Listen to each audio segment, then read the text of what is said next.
Mga boss, meron tayong racing camshaft dito para to sa ating XRM 125 Fi or RS125 Fi.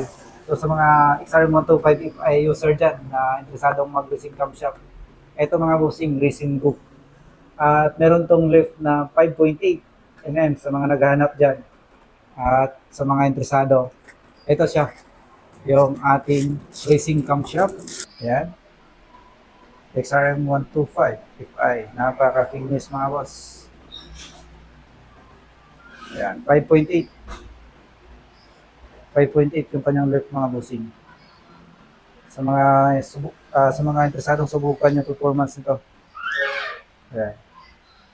Racing Go mga boss.